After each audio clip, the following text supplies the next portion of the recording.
thanks and welcome to the ones joining us digitally today, and to the ones who might be following us on our social media for the second day of the Global Entrepreneurship Week of eSpace in the framework of the Global Entrepreneurship Week 2020 here at the University of Geneva. Today, we've been talking about a general topic, which is how can society benefit from the evolution of work. This masterclass, co-hosted by the Global Shapers Geneva, will be focusing on diversity and inclusion in the workplace. For that, we have the pleasure to welcome our exciting invitee today, Juliane Buty. Good afternoon. Good afternoon. So, Juliane, you're the head of a startup, Platzi, and also a board member at Seed Stars. You've also been involved at Seed Stars before a bit more. Good afternoon. I let you present yourself for a moment. Thanks a lot. Yes, sure. Well, I think you summarized it quite well. I'm from Switzerland, but I have been traveling and working in over 20 countries right now, and mostly in Latin America. So my first experience there was through Seed Stars, which is a Swiss fund and accelerator for startup in emerging markets. And I traveled in 12 countries the first time, so that's, I guess, also why I'm here today, because I have the chance to be immersed in different cultures, nationalities, and diversity and inclusion are topics that are super important for me, and I think for the workplace as well. And now I'm at Platzi, still working with entrepreneurship and entrepreneurial education in Latin America, and I guess that's it. Yeah. Maybe we'll have the chance to talk a bit more about those entities at the end of the masterclass. Before we start, I'd like to let the online audience know that if you have some questions, you have a webinar Zoom that is put in place for that. So if you're following us on YouTube, there is the link just below. And if you're already on the Zoom, that's perfect. Enjoy the masterclass. I think that's pretty much that. Now the stage is for you. I let you begin with the session. Great, thank you. So I guess they can see my slide, correct, already? Yes, normally they can. Yeah. Good. I wanted to start with this picture, which is a picture taken in Peru on Sunday this weekend. And I was talking when coming by train to Geneva today with Romulo, which is one of my friends and former colleague, and he is Peruvian himself.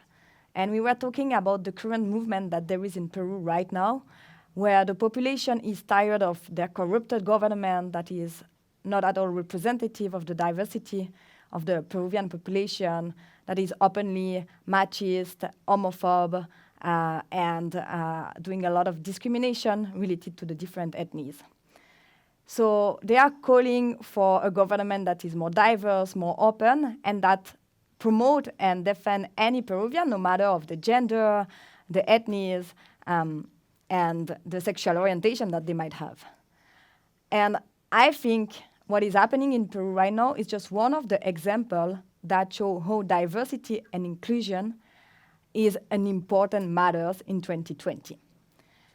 And today we have this masterclass, but I don't think I can teach anything or that I am an expert in the topic. I more want to use this time to discuss, talk, and reflect together on what is diversity and inclusion, where we stand right now, how we can move forward and progress, and why does it matter.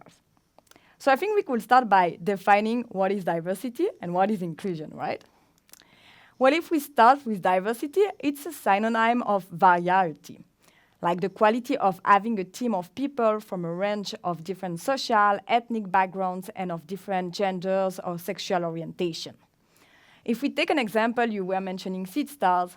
Well, Seed Stars, which is this accelerators targeting entrepreneurs in emerging markets, has a team of over 50 nationalities. And I guess it's also because of its DNA, right? We worked with emerging market and we are present in 4 different continents.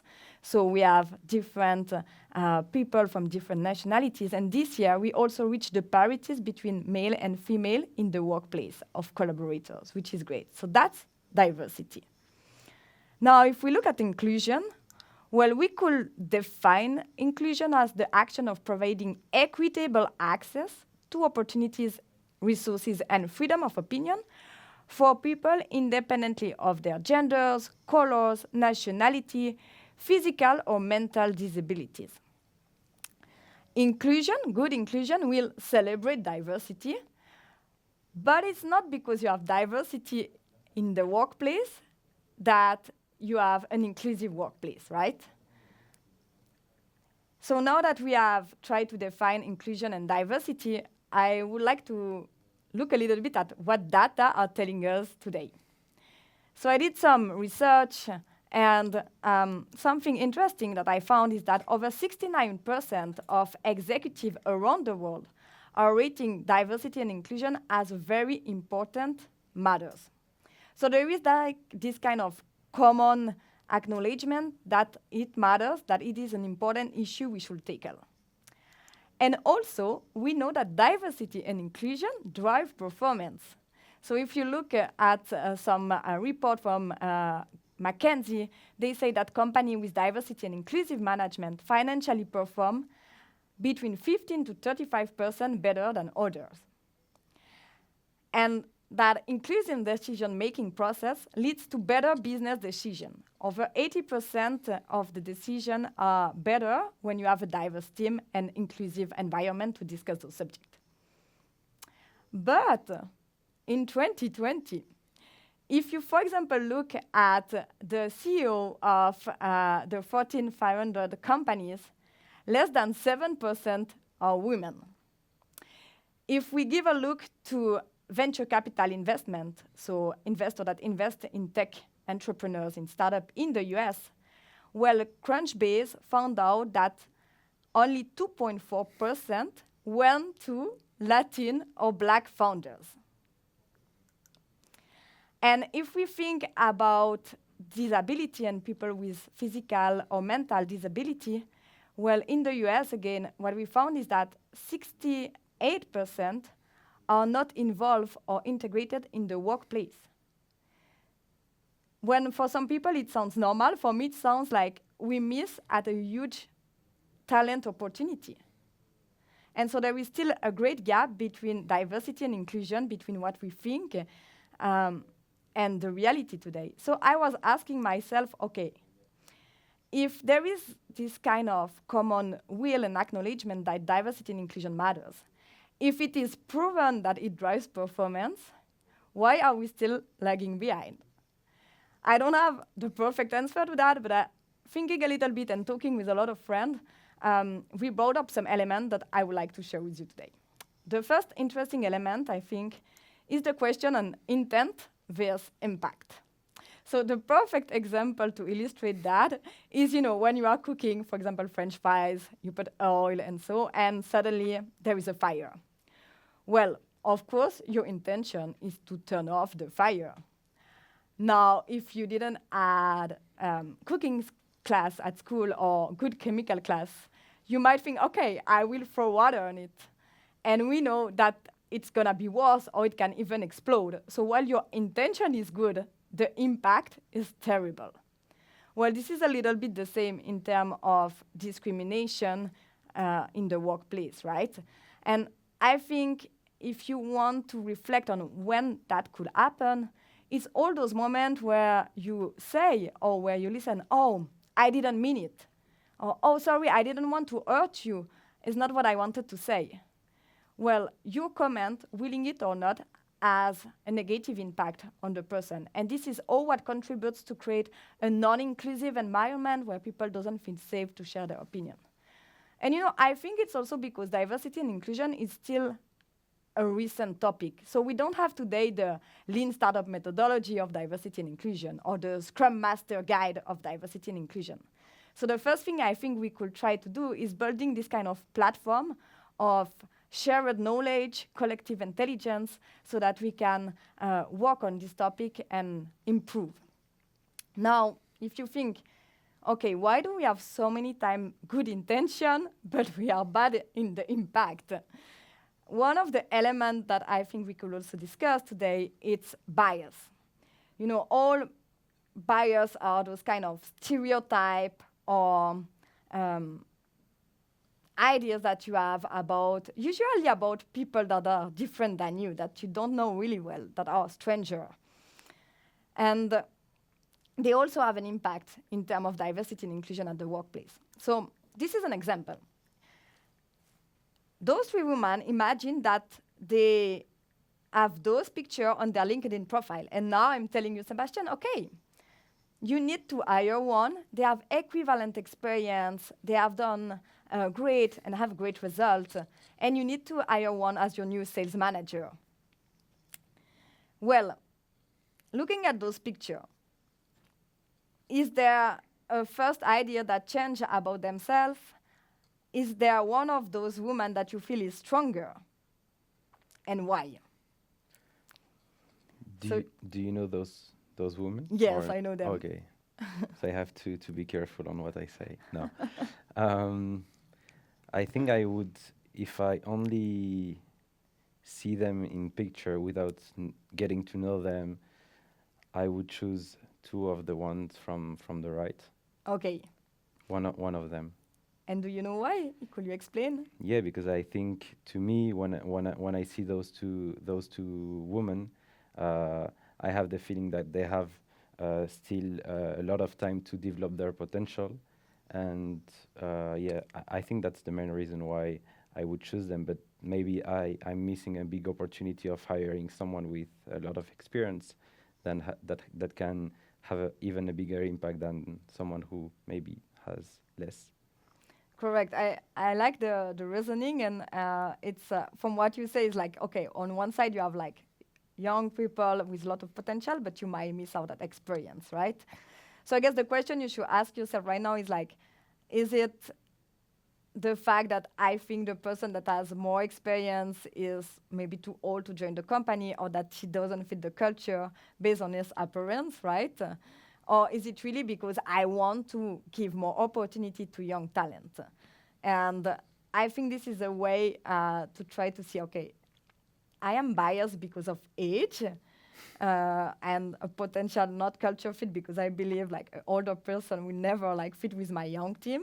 That could be one of the questions to reflect on. Maybe that's what I try to tell myself, that I'm based on, but maybe there are some others bias that I don't even see. Totally. And maybe like if I will ask someone else that is listening to us, they will have chosen another one, and they might have thought, okay, the one in the middle, like just look at models, don't tell me she is a salesperson, you know? No, so you have different kind of bias that you might have. And some other example, as we talk about bias, it could be like those kind of idealization bias that are called the halo bias, where you think, oh my God, this new colleague is working and he has studied at Stanford or MIT, London Business School, or EPFL in Lausanne. And just because the university is prestigious, you think, wow, this is the top of the top. And maybe yes, but maybe not. Or maybe he is, but there is other that could be even better than him in his new role, you know, or than she in this new role. Another example is when you have those kind of stereotype where you think, oh, Brazilian, great at soccer, but they don't work that much. Swiss, they are good in engineering, very precise and punctual. Indian, if you need a head of growth in your startup, look in Indian talent. So those kind of generalization that might be sometimes true, but also wrong, that could have a big impact when you need to recruit your team or to create an inclusive environment. So I think the first thing that is important about bias is to know that they are present for everyone. Like, I have a lot of bias, you might have some, but we are not always conscious about it. And that it can happen at the time you need to recruit someone, or at the time you need to do a meeting and listen to different opinions. Sometimes you might think, oh my God, this person has an opinion that is not valuable for us. And I think a good question to ask yourself is like, okay, am I thinking the opinion is not valuable because the point is weak, or is it because I have kind of a bias toward this person, or nationalities or genders that makes me feel uncomfortable, or thinking that the person cannot just bring value and be relevant to the discussion? And probably like the question is like, okay, if bias are here and if we all have them, how can we go about it? And questioning ourselves is something that can help. So as you were saying, like you were asking yourself, okay, I am biased because of age, or is there anything else? And so, and like it just helps you to reflect and maybe to identify some bias that you were unconscious about. And it's kind of a continuous process. Another great idea is to try to broaden your inner cycle, right? So as I've been traveling a lot, I feel that I became more tolerant and more open to different way of being, of expressing, and of different cultures.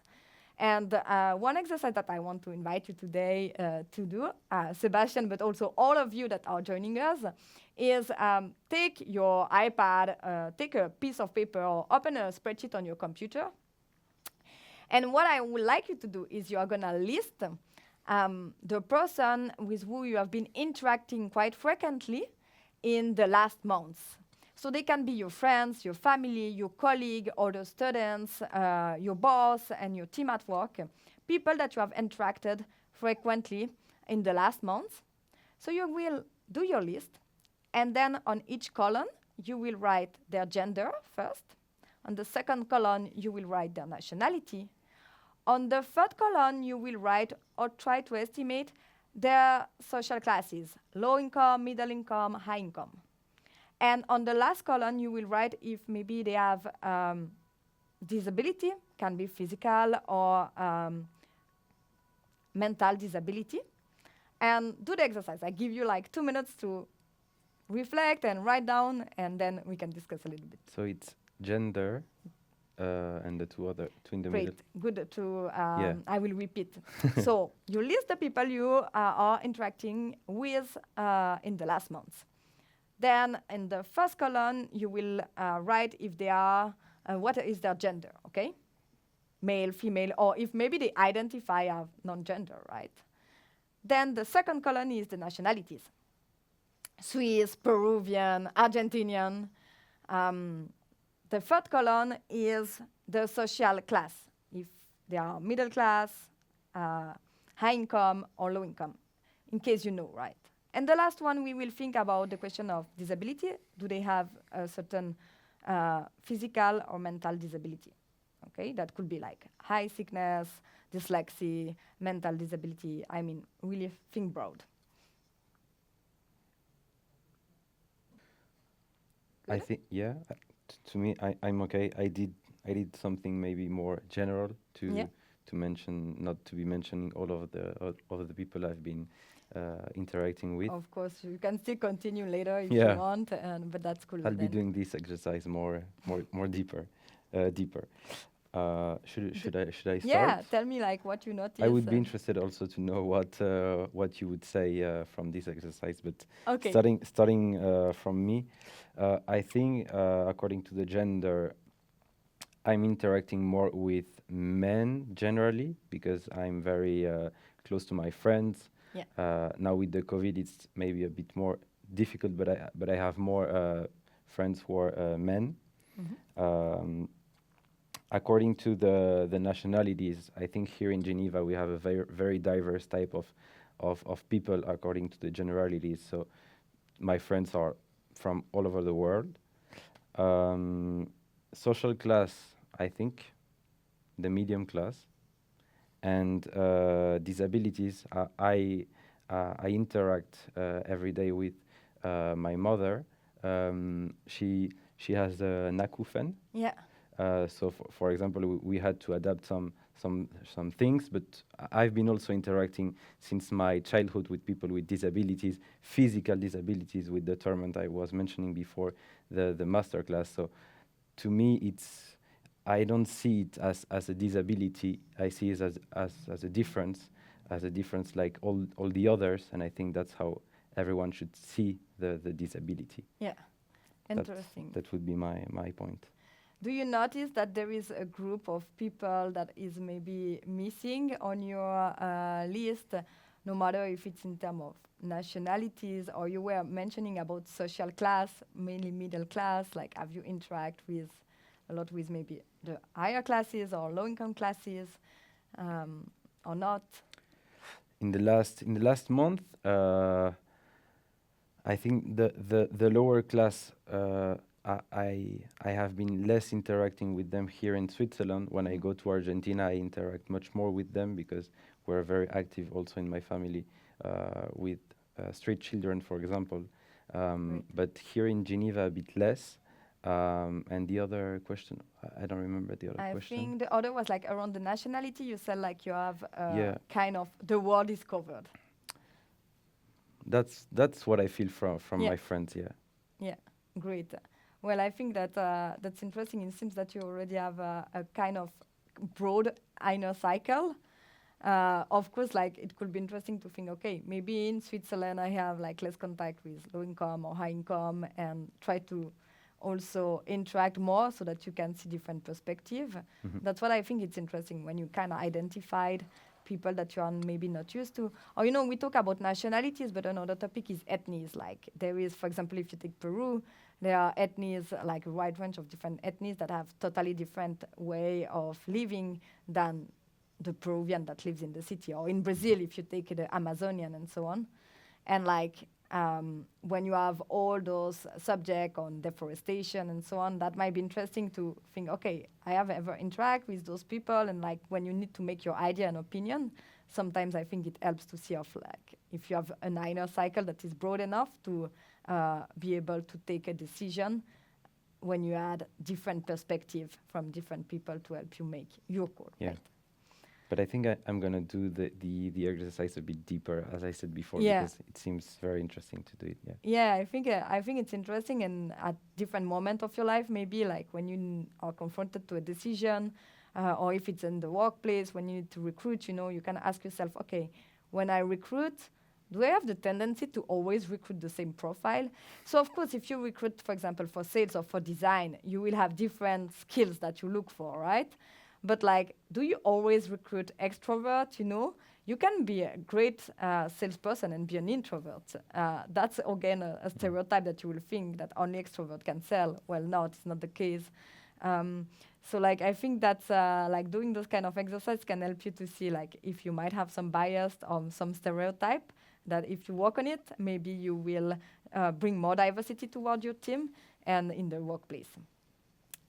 So if it's okay for you, we can move on can move and on. we can still discuss after. But thank you for your help. So what I think is interesting with the question of the inner cycle is to see like with who you are surrounded. And at least myself, I'm convinced that I value diversity and like inclusion at the workplace so much because I have been immersed with so many like different nationalities, people. I am working with women and men, but as I'm in technology, it's true that it's more still a male world, so we want to see more women. So you are like very every day like stimulated by the wide range of people around you, and I think it helped me to be more open to others in general. Now, what I want to say by that is that I think I still have some group of people that I interact less with, and it's super important to try to be curious, right? But like bienveillance, curiosity, so this genuine curiosity where you really care about the others and to understand why things like that or why in their culture they act like this. And you don't try to ask so that you can better discriminate after or judge. And I think this brought us to the question of empathy, which is, for me, one of the most important gifted skills, of humanity. Like if we think today on machine, computers, artificial intelligence, they can just not catch up with us in terms of empathy.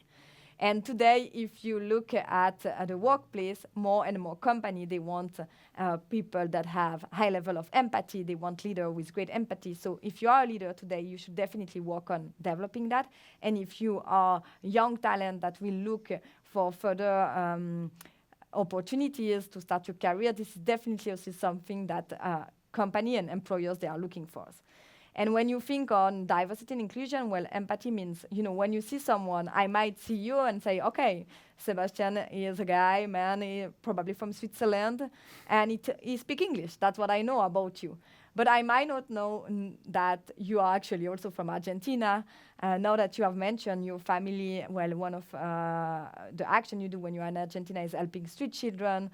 So there is a lot of your experience that I wouldn't know if we wouldn't talk before. And maybe when I will interact with you in the workplace and so on, sometimes I will think, oh my God, I disagree with him, or he's not great, or having those kind of idea. Why is always late, and I don't know that maybe he has to drive his children at school because he is or she is a lone parent, and that's why he always arrives late, and so like I think curiosity and empathy are very important to create a more diverse and inclusive workplace. And we have mentioned that there is a big gap, but I thought it was interesting today to also talk about the fact that some companies and people already started to move toward a more inclusive and diverse workplace. So I will just share some example. This is an example of Google. They created some years ago inclusive language guide for their developers. Because at the end of the day, language, as silly as it sounds, it's also very important. Like one of my colleagues, Daniel Granata, he always say that language move with the world and the need of its population, right? So if today population are asking for more diversity, for more tolerance to your freedom of being, we also need to adapt the language. Otherwise, we cannot speak and write the reality. A great example as well is Salesforce, that since 2015, they have promoted to bridge and not only promoted, but they also engaged to bridge the salary gap. So this year again, they invested $2.7 million in order to have same salary for same skills and for the same role, no matter your gender or your race. And what I think is interesting is that they committed in 2050, they started investing since 2015, and still in 2020 they need to do that. So I think it showed that diversity and inclusion is not like a checklist that you can say, oh, I did that, and now it's done. It's more like a continuous process and a journey that you need to go towards so that you can improve, right? And the last example I wanted to take is Nubank, which is one of the neobank, the largest one in Latin America, kind of the Revolut we have here and so.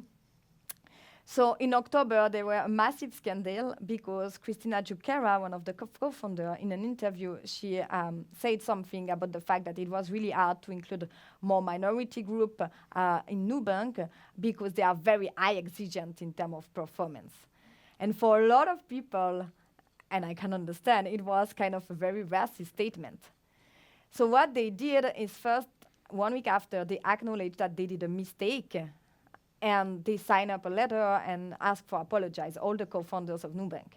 And 10 days after, they set up a plan and a lot of different measures that they will engage to take toward creating a better and diversity and inclusion at the workplace. So some of the measures they take is they are starting a venture fund where they will invest in companies from black people and minorities in Brazil.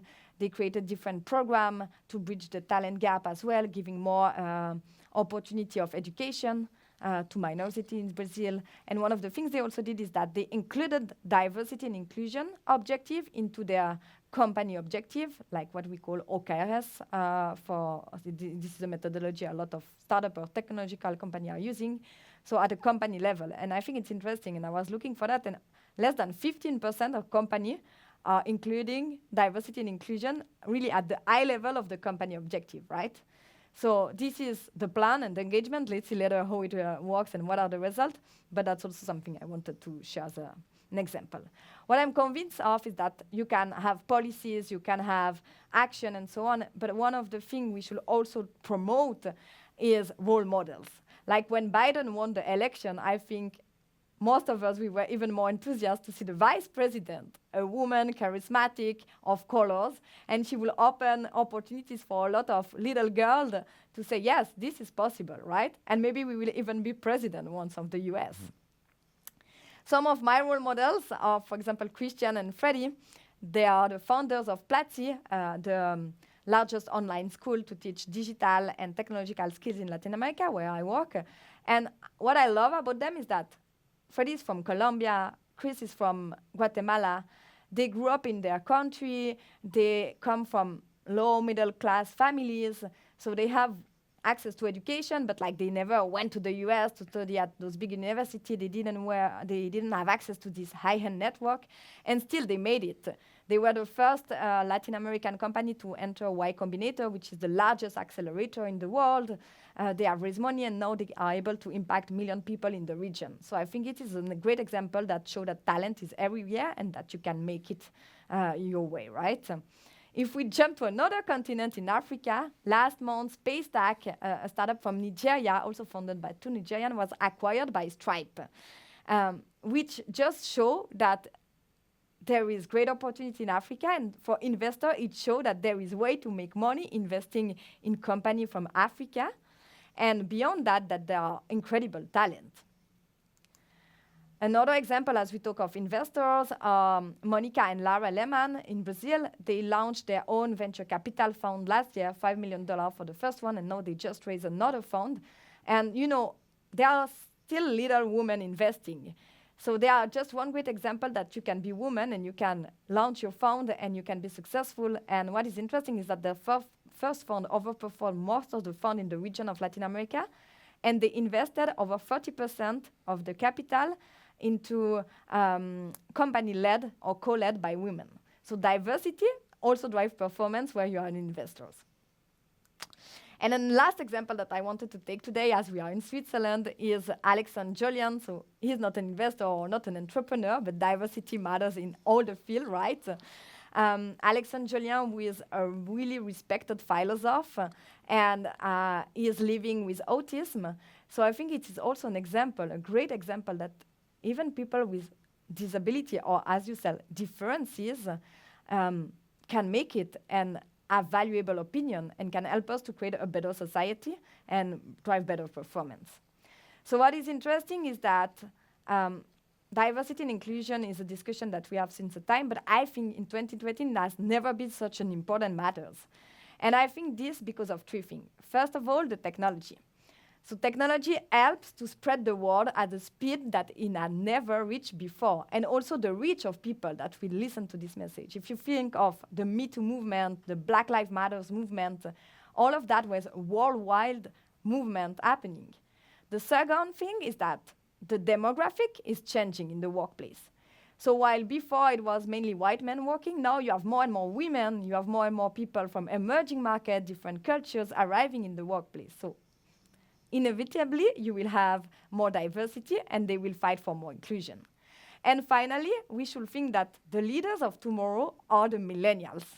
And millennials, or even the Generation Z that comes after the millennials, they want more inclusion, they want more diversity, they want impact, right? So they will fight to change the statu quo. So I'm convinced that the work toward more diversity and inclusion in the workplace has started, and that definitely it will be raising. I think you cannot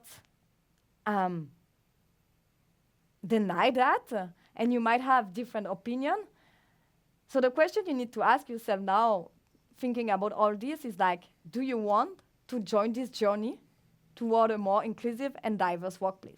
And what are you ready to do to promote it?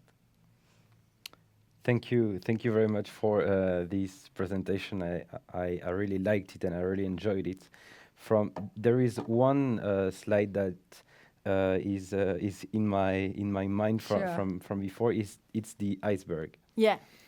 When we look at the iceberg, I think it was this one is that on the top we see all the physical differences that we can see at first sight, and on the bottom we see everything that we cannot see, and that's what it makes me think on what you said at the beginning, which is that apart from the physical appearance, what you might feel about someone, there is everything that's inside, which is the background, which is the learning, the education, and the skills, the pure skills when you recruit someone, which is much more important finally than the physical differences. And that's what diversity and inclusion is all about. Right?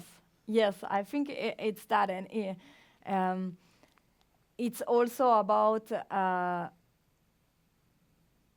thinking that before judging someone, no matter at which moment, right? It could be in the street, it could be when you need to recruit, it could be when you need to promote someone.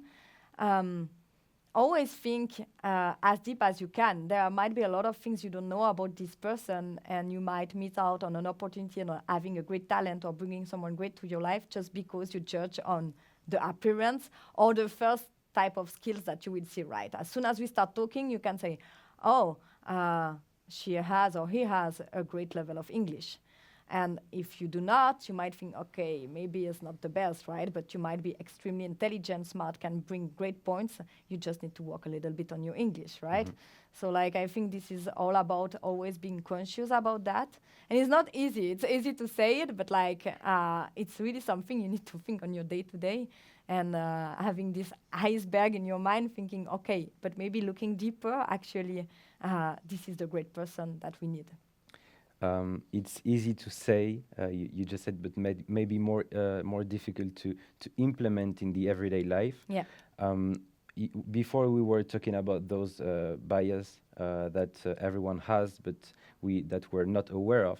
How can we concretely know which ones are part of us, and how can we change that in order to not only have the intention of changing, but having the impact, if I go back on the slide as well that you were opposing? Correct. That's an interesting question, and I'm also happy if you have more suggestions. I think things that at least helped me to improve on my bias is the first things, as I said, is try to reflect on your decision and your perception, you know. And when, for example, I had to recruit people, at the first time you recruit, and you don't ask yourself too much of if there is any bias in the way you interview the person and select them. But at some point, you have this discussion that arrives on diversity and inclusion, and you think, okay, were I sometimes biased in the decision I made, or were I thinking that this person is better than other based on some bias, you know, or not considering this iceberg? So, for example, when you interview men, usually they are much more self-confident, and they will come with all the great things they have done, which is great. But you have to be conscious that when you will interview women, they might be more like, yeah, so I did quite a good work, and we reached those results. Much more like underestimating her work, or trying to have a very realistic approach and talk about the bad and the good. And you might think, okay, I need the top one that is super self-confident, and miss on an opportunity to meet someone great that just have another personality. So I think like asking yourself, and then talking with people from different profile, as I said. For example, I have friends that are gay, homosexual, and like the fact that you can interact with them will open your eyes on a lot of stereotypes you might have, an idea you might have about them that are not true. Same, you know, when I did the inner cycle exercise and listing people, I realized that I was interacting very little with people from Middle East. And interestingly, I think I'm quite open, but I still sometimes have some stereotype on these cultures and some ideas. So you might have different ideas, and it's good to stand for your perspective, but I was like, I should definitely interact more, because I'm convinced it will totally change some of the point of view I have and make me more open as well. But it's hard to tell yourself, I'm biased or I'm discriminating someone here. You don't want to be this person, right? That's the intent versus impact. So it's not because you have bias, and that's why often they are unconscious. You don't really know about it. So you need to first know that they are around you, try to look for it, and ask yourself or talk with others, and also ask for feedback. Do you think I'm biased, you know, talking to others? And then it's a discussion that I think can help. Reading a lot as well, or listening to podcast of people that are from different nationalities, culture, genders, can help as well. Being open-minded to everything that's not maybe normal to you. Correct. Or that might change, or that might challenge your ideas. Totally. That's and very I much think that. on challenging your idea, it's all about also being ready to go out of your comfort zone, right? And to say, okay, I did wrong here. And acknowledge it and work on it. That maybe, yes, at some point you hurt someone and you were discriminating a certain minority. It's also being able to be out of your comfort zone, maybe telling, okay, I will go travel to this country, And I will go there to understand the other culture, not to tell them, oh, why are you doing it like this? So in Switzerland, the way we do it, and trying to preach your own nationality, so like this kind of good curiosity you might have. And this is not easy. This will mean that you will be out of the comfort you are usually and having totally new ideas in front of you that can be like destabilizing you as well for a time. Discriminating is a great word when we talk about inclusion and diversity at the workplace. What about the positive discrimination? Because when we were talking about the fact of having an objective of diversity and inclusion for a company, it's pretty much also positively discriminating people. Is it where we want to reach? Is it where we want to be at the end, or is it a mean to go somewhere else? Yeah. So I think, if I'm not wrong, when we talk about positive discrimination, usually it refers of measure that will be, for example, the implementation of quota, telling, okay, we need 60% of our leaders that are women. Exactly. 20% at least by next year of our top manager that are from colors. I think it's a controversial question, and there is pros and cons. I'm personally not necessarily in favor, but at least I think it is an action that is kind of, I will see it as an experiment to see if it can bring better result and better inclusion, right? And what we have seen so far is that those kind of measure of quota, usually they help with diversity, but not necessarily with inclusion, because as it is kind of a quota to reach, there will be a lot of kind of controversy and rejection from people that are from the privileged class, thinking like, why will we give like opportunity to a discriminated class just because they are discriminated, right? And even from women or people of color, they're like, why will I get this promotion just because I'm a woman? So like, that's what is kind of controversial sometimes, but on the other end, they're like, maybe it's one of the unique opportunity to change the status quo. So I think I see it more as an experiment. What I think is important is the question of, and that's what is in the definition of inclusion, of equitable opportunity and access. So when you talk about inclusion, you know that we don't have the same background, and we are not born equal. So you cannot say that you will have the same opportunity in terms of career if you are born in the favelas of Brazil, and if you are black, than if you are born in the city of Geneva from a family where both parents have great work and where you can study white and so on. So like the question is like, you might have to invest more resources to bridge the gap for this person that comes from favela, so that she can access the same opportunities. And I think this is all about that, right? If we were talking about disabled people, well, if we want to include them, if they have physical disability, for example, or if they are in a wheelchair, they will have need to have access maybe to more day where they can work remote, so that they don't have to go to the burden to always like do all the transit, or that they can take an elevator that other shouldn't take, so that because you might have like policy for better environment, like climate and so on at work. So like it's just acknowledging that we are not equal, and that we need to give equitable opportunity to others.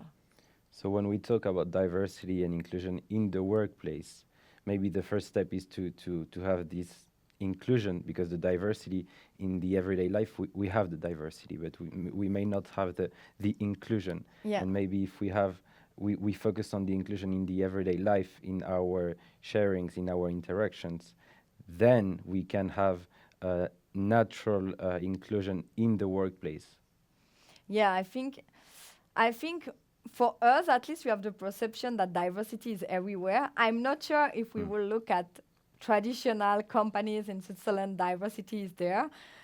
If we like, it's I think mean, still something, but I agree. Life, yeah, in the everyday life, at least like in city like Geneva, you might see diversity, but then the big question is inclusion. And like, completely. As you say, usually when you start to survey employees, they say that they estimate or they see their companies as diverse, but when you ask them about inclusion, that could be defined by the sense of belonging as well, of the freedom of being in your company, they still think that they are not there yet. So like for me, the big challenge right now is really to work toward more inclusion and understanding that this requires time, effort, and experiment so that you can find what works, what doesn't work.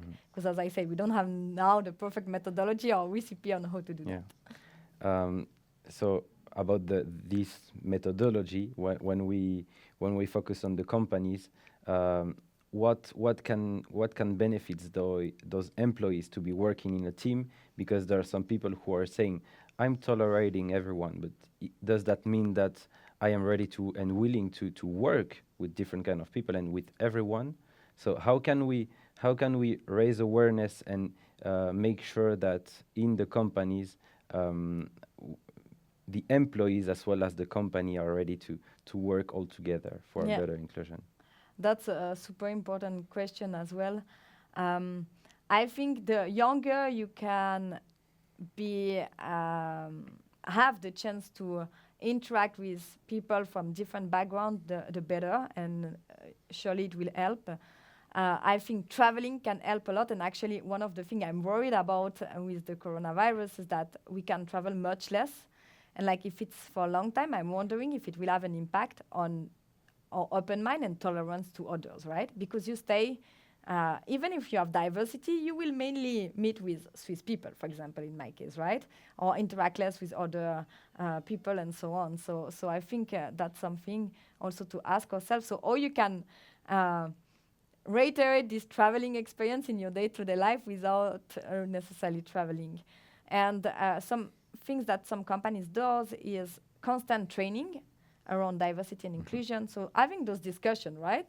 And say, okay, today we will talk about diversity and inclusion and where everybody can speak.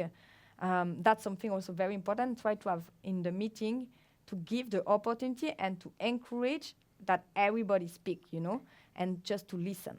Listening, I think, is a really important action if you want to build more inclusion as well. So that's type of measure, and then constantly asking yourself, what can we do better? Where are we failing at? What kind of group are not represented, and why? You might have higher diverse people, but then when you look at the last layers of leaders of executive, they are still all white men and so on. So maybe there is a problem in inclusion. Otherwise, those talent, they will also be able to be in the leader level or executive level and so on. Yeah.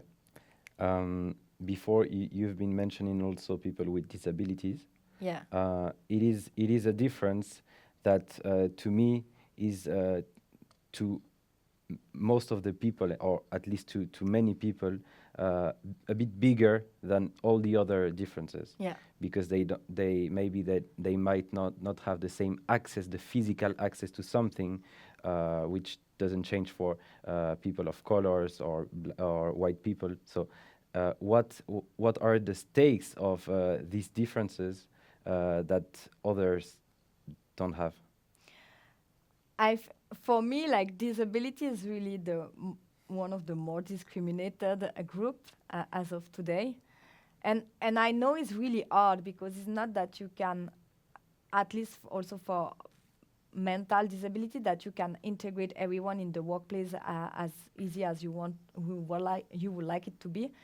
But still, I think it's such a status quo in the mind of most of the people that if they have mental disability, they can't work, they are victim. We need to protect them and so on. Or if they have physical disability, probably it's too hard and so on, let's not ask them to work and so. And I think this is something that needs to change. We know that one of the best way to feel included in the society is through work. So if you take the opportunity to work to all those people, there is no way that they feel fully included and autonomous and respected in our society, right? So I think there is here something that we need to really dig deeper and move on. And I hope that more and more people will be interested on this question, on including people with disabilities toward the workplace, because there is potential.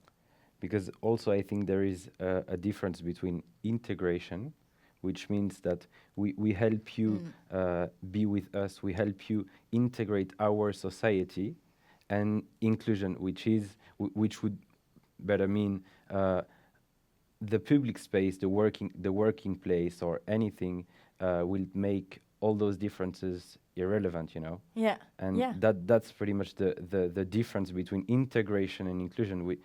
And to me, integration is not enough. Yeah, I haven't thought about that, but definitely. We always talk about integration. Also, when you think on migrant, you know, there is this program for integration. But inclusion is still like far away from that. Yeah. And I think this is definitely something we should take more action toward. Inclusion means exactly having everyone all together, not do things for some minorities, Yeah. do things for other minorities, but having everyone together without seeing those differences at first.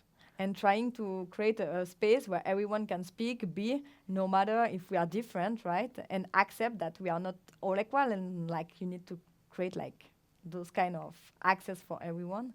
And it's not easy for sure, but I mean, if you only live and work for easy stuff, well, it might be a little bit boring as well. So I think it's an interesting challenge that we have in front of us. Yeah. There are also questions from the online audience Sure. that I'd like to ask. The first one was, what tips would you give to fight against those bias? I think we already kind of answered to that question, but I don't know if you want to add. No, but maybe if we summarize quickly, is first like be aware that they are biased and that you have bias most likely. Try to reflect on the decision you make if they might have been influenced by some of your bias, and like list those potential bias so that you can start to work against it. Try to open your network to different people and listen more, be more curious about other culture, about people that are different than you. And I think also what you can do is like if you see someone having a bias, try to say, hey, are you sure that you're not discriminating someone because of that? And also accept that people might tell you that and be open to this conversation. There is another one. I think you will agree with what the person says.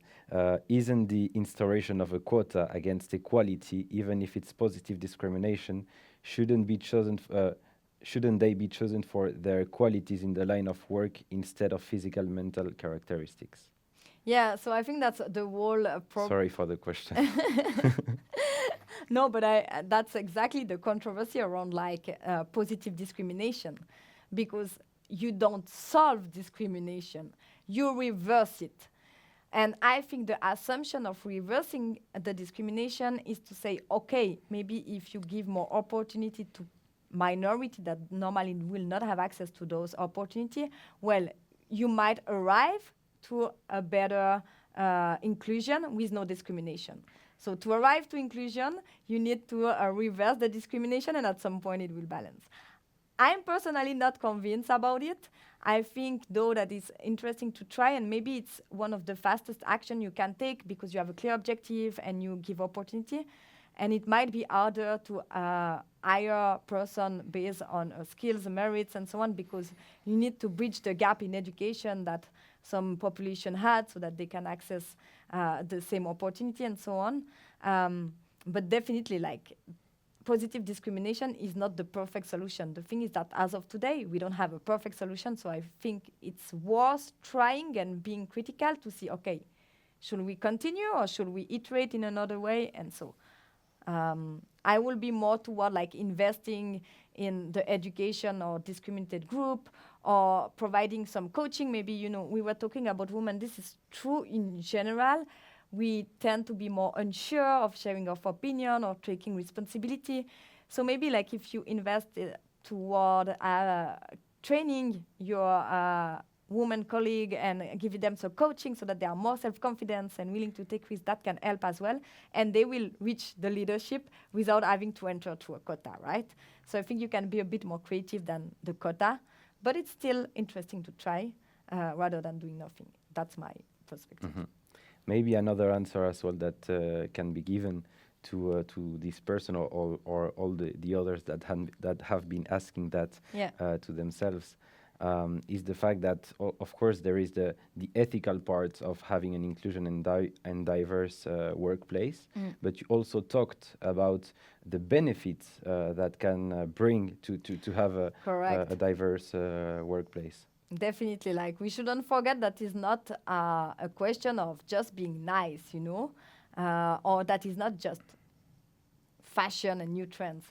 Like it's something that is needed and that will drive better performance as well.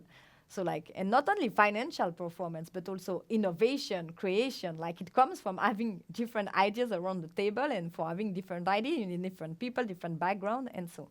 So I think like just in terms of result and benefit that it can bring at work, we should consider that and do more effort. And you've been mentioning Platzi, the startup, the company in which Yeah. you're working currently, about educational entrepreneurship, if I understood it well. Yeah. How do you work on that, and how do you try to raise awareness about this inclusion within your courses? Yeah, so Platzi is like, it's an e-learning platform where we have a wide range of courses on digital and technological skills. So it's also for tech entrepreneur, but it could be for engineer, designer, and so on. And like the way we try to have, it's still something we are working on and learning. But for example, we have a chart when you join where it's clearly mentioned that any type of discrimination will be directly like it will be one warning and probably you will be fired. So like there is zero tolerance for discrimination in the workplace. Then what we do is like, as we have a big community of students, in any time you might have a debate, you might have some very radical ideas that come up from the community, right? And here again, like the committee of students, they have a chart and they know that if the ideas is discriminating a certain group of irrespectuous, they might also be like rejected from this debate, and we take action around that. And then in the day-to-day, like we try to have a diverse team. So like we have a team of engineers where so far we have a minority of women. We have women, which is not the case of a lot of companies in the engineering team, but we try to work toward having more. And the question is like, how can we have more? It's not only about recruiting one more, it's about like, why don't we have more women applying, for example? And one thing that we did is like, we try inclusive language.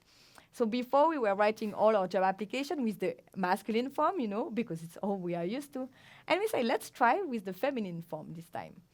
And we had twice more women applying and also more men applying. Like it didn't affect, because men, they're like, oh, I love this opportunity, I will apply. They just don't care, you know, and that's great. And then women were like, oh, they identify more and they apply it. So like I think, you know, it's all those kind of little things and steps that you can try and be very conscious of seeing if it works or not, so that you can create a more diverse and inclusive team as well. And community, of course, because it reaches the workplace, but then also like your user, your potential client, patients, depending on what is your company about. And that's a whole ecosystem you should create around that. How would you imagine the working place in 5 years, according to this topic? That's a great question. I'm convinced that diversity and inclusion will be one of the most important matters in the next 5 years. So I think we'll have much more diverse team in futures, and from different background. I think as well we will see much more decision maker that come from minority group and company launch and money invested toward different group as well. So I think this will radically change, and this will probably bring a set of whole new ideas and companies that we have no idea about right now, but that will probably being able to tackle challenges such as access to healthcare, security for all, more inclusive world as well in society in terms of the ideas and so on, democracy, citizenship, that we haven't really worked or tackled so far. And because of like this more inclusive workplace, we will have a set of new company that can bring an impact not only in the workplace, but also toward their user and toward the world at the end. Interesting. I hope so. Yeah, I hope so too. I think we're getting at the end of this masterclass. What would be your final word to the audience? Well, first, thank you for listening. I hope you enjoyed and had interesting reflection for you. Thank you for inviting as well. And maybe the last things I could say, when I was talking in the train with my colleague, as I said, we were like, what if we could invite everyone of the audience to allocate 15% of your time per week toward thinking and acting on this topic of diversity of inclusion. So it could be as simple as if you're a student doing your inner list and see who are you missing and start listening to podcasts or reading about this group of people that are not in your life right now. Or go on LinkedIn and connect, or Facebook, I don't know. That's one action you can take. But like the rationale is like, I will allocate 15% of the time I have during my week toward thinking and taking action for a more diversity and inclusive workplace or society. Try and let me know what you come up with. Thank you very much, Juliane. Thanks. So thank you everyone for joining this masterclass. It has been very interesting to talk about diversity and inclusion in the workplace, but as well in the everyday life, in society, in the public place. We'll be back for a masterclass given by Peter Wharton and moderated by Sarah Condé. It's going to be about how to get ready for the working world of tomorrow. I hope to see you there and see you soon. Thank you again, Juliane. Thank you.